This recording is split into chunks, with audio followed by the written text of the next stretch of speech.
Hello everyone, hope you're doing well. Today I want to talk about the Vickers Mk.7 because it's a vehicle that I played quite a lot back in the day, but because it was an end-of-the-line vehicle, I wasn't really able to get anywhere on it, and it was incredibly annoying. Nowadays, even though it's still an end-of-the-line vehicle, they removed the fact that the modifications were basically double the price of others, so it's a lot easier to use compared to what we saw before. And that is fantastic. Also, at 10.3, it's at a meta BR right now. The fact that a lot of premiums are at 10.3 really means that you get down to quite a lot and don't get up to too much. And if you do, it's to 11.0.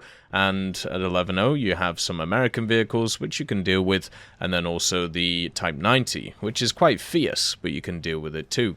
The Vickers Mk.7 has a lot of perks to it, and generally feels very nice, but does have a few disadvantages just to kind of keep you in line while playing the vehicle.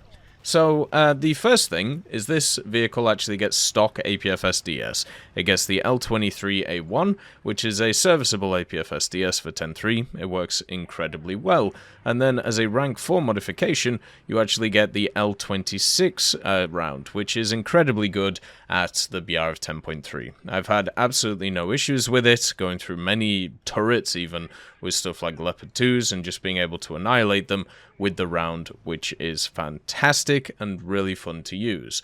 Along with the round itself, you have of course the 120mm, which is pretty standard for the British. It has very good gun depression. The reload rate is really nice on it, but since other vehicles have had recent buffs, meaning that they actually have better reload rates now than it kind of sucks.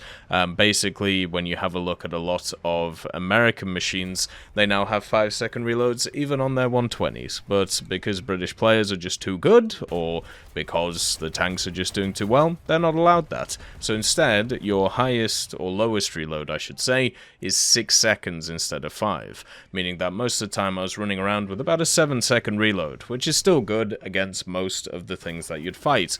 The problem with the Vickers Mk.7 though is the first stage ammo stowage. So the first stage ammo stowage of this vehicle is 3.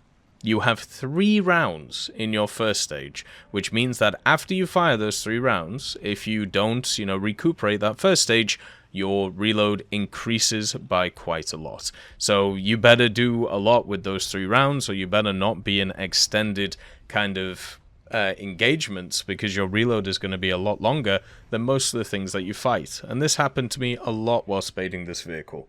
We would get a confrontation, you would hit and do very well with like the first few targets, and then as the confrontation went on and more targets turned up, it became increasingly harder to deal with them. Now, the good thing about the Vickers is it's based on the Leopard 2 chassis. This means that it has pretty good armor in the front of the chassis, but also means it gets the 1500 horsepower diesel engine and a good transmission. So once you use those rounds in the ready stage, so basically after firing 4 without reloading it, you're able to move out and get to a pretty decent position and then set up once again. So the mobility of this machine is fantastic since it's based off the Leopard stuff. Another thing that's really cool is it has these fuel tanks on the side of it, which are exterior fuel tanks, and then you have a bit of rolled homogeneous armor between the fuel tanks and also the actual hull of the thing. So a lot of people actually shoot these areas, and what ends up happening is it actually hits the fuel tank. You don't have to extinguish it because it's technically seen as an external fuel tank, and then the other layers of armor also get in the way to prevent the shell going through. So if you miss the road wheel shot, which a lot of people do, then this actually saves you. And this is standard on the standard Leopard 2 as well, but I felt it a lot more with the Vickers for some reason.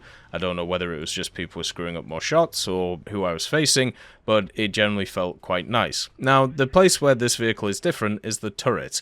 The turret, of course, is the Vickers turret. It has a lot less armor, but has very good targeting speed, 31 degrees per second targeting speed, meaning that you can easily get stuff on the target. You do have a decent amount of nearer in the front of it, but as I've found most of the time, people can still go through it, because this thing has a huge breach, a massive breach on the front of it. So it's very easy to go through that 200mm, knock out the cannon breach, and probably knock out a few crew behind. But I would say the turret itself is generally fine. You know, it's not an issue at all, and since you are in a position where most of the time you are going from a hidden position to an exposed position to hit people with a vehicle like this using the mobility, usually it's not a problem. But in one-on-one engagements, it can be a bit of an issue, but most people usually try and shoot for the lower area anyway, and try and hit, you know, the hull. So they either breach you or, you know, left side lower you, which will hit your driver, gunner, commander.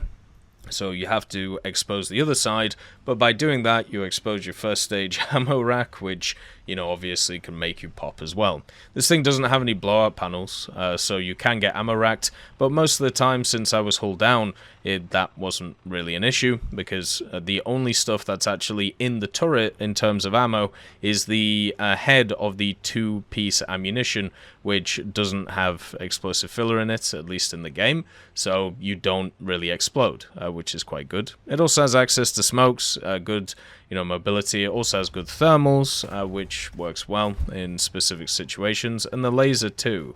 So what you're getting from this is a Leopard which has a little bit less armor than the standard Leopard 2, at least on the turret, but you're getting a slightly better round. And also, technically the profile is slightly different, but I would say mostly it's pretty much the same. So for me, I actually kind of like that, because I prefer being in a proactive situation where I am shooting instead of getting shot, and generally I was in much more positive positions with this thing than the Leopard 2 because of that.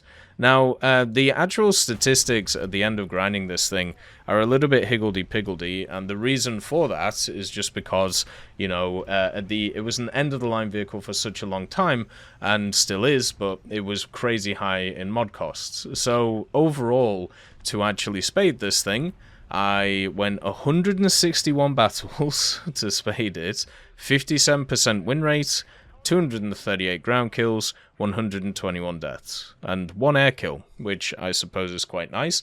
This thing doesn't have a top-mounted machine gun, which sucks. So you are susceptible to helicopters, you are susceptible to air attacks, so, you know, just remember that. You can't really do anything about them. But from a ground attack point of view, this vehicle feels really nice. And the BR 10.3 for Britain right now is very good. You got the Stormer HVM, the Bishmar, the Challenger DS, the Challenger Mark II and Mark III you can bring along too, and you don't get upted too much at the same time. You also have access to the Jaguar GR1A, which has the guided bombs and also the TL'd targeting pod, which is going to be super useful, and also the first Sea Harrier in the tech tree, the ERS with the AIM-9Ls for a bit of air support. You also have the Buccaneer, the S2B, which was just added with its guided ordnance as well. So the lineup that I used could have easily been made better from this. So 10.3 Britain is looking really good at the moment, and if you haven't played it, I would highly recommend it. You can even put in the G-Links with the thermal Hellfires as well to give a bit of support. It's a fantastic BR, and the Vickers Mk.7 is the highly mobile, quick reloading vehicle of the BR to definitely bring out as a first spawn and hammer time. I would say I carried quite a few battles in this thing, and it was very fun to do so as we played through it. As always, I hope you have a wonderful day, and I'll see you next time.